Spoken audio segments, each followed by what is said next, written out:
大家好，欢迎收看《旁观华尔街视角》。华尔街在星期二开始出现了一个下跌的走势，但是跌幅也并不是很深。那么是什么原因造成的呢？是不是说明星期一的升势不过是趁低入场，星期二是回归现实？因为9月份是一个相当险恶的9月，今天呢是9月份的倒数第2天，所以呢市场开始回归现实，要显现出9月份险恶的态势。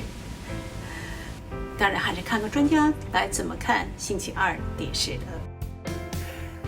Well, we have presidential debates Tuesday night. I think that's part of the reason. I don't think that's the only reason, but there's definitely some uncertainty with all the scandals that are constantly popping up.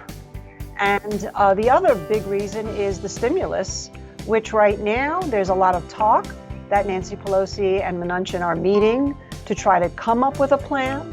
But we know that that can die on the vine because of the bipartisanship and the fact that right now we have everybody far apart, the Republicans and the Democrats, on how much to give.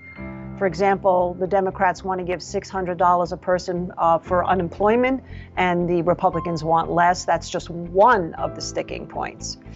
So that's really all in the market. But on the other hand, because of the hope part, it's so interesting. So even though the market is selling off on Tuesday after being up on Monday, it is having what we call an inside day, which means the trading range today is inside the trading range of yesterday. So what that means is technically a pause. And I think that would be the best way to say what the market is doing right here. It's paused in terms of the macro, the overall indices. There are pockets that are doing great and pockets that are doing really badly, and that's kind of been the case throughout all of this. So at what point do we see some kind of cohesiveness of everything moving up or everything moving down? That's where we're so news sensitive right now. There's lots of market participants, lots of retail investors, lots of algo trading, as you probably know. And what particular thing is moving the market up or moving the market down or moving something intraday.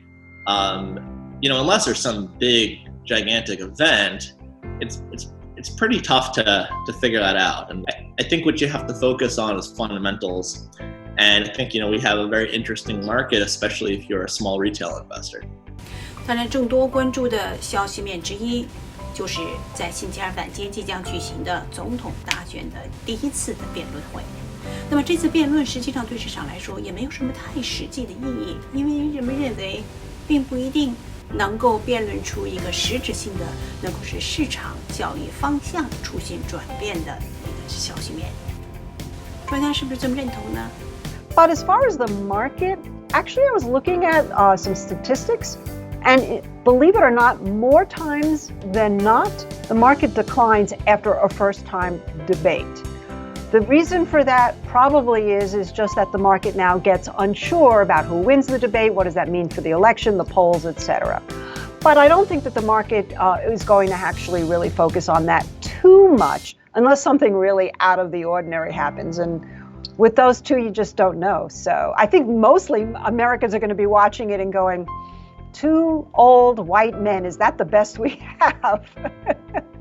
Well, it might change market direction, but again, I'll go back to what I said before. It's hard to know. It makes really, really entertaining news. And again, what to focus on is fundamentals of individual securities. As a retail investor and someone watching this program, you're probably not going to have too much of an edge on trying to figure out how to make money based off who's going to win the presidential election. I think there's much easier ways to make money in markets.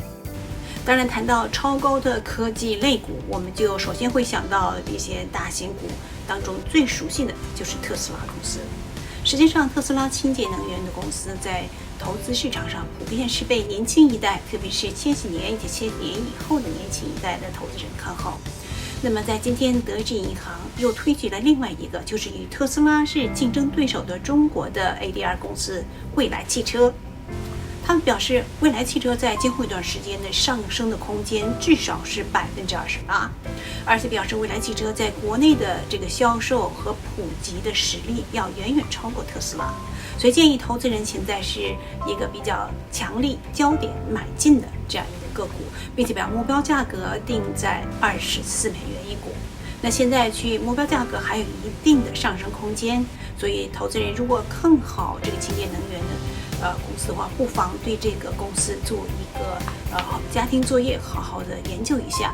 当然，新型的事物总是有风险，新型的汽车、新能源的汽车也不会是一路顺风，也会是非常坎坎坷坷曲折的。是不是投资这只股，当然还要根据您个人的情况而定。以上就是今天内容，谢谢您的收看，我们下次再见。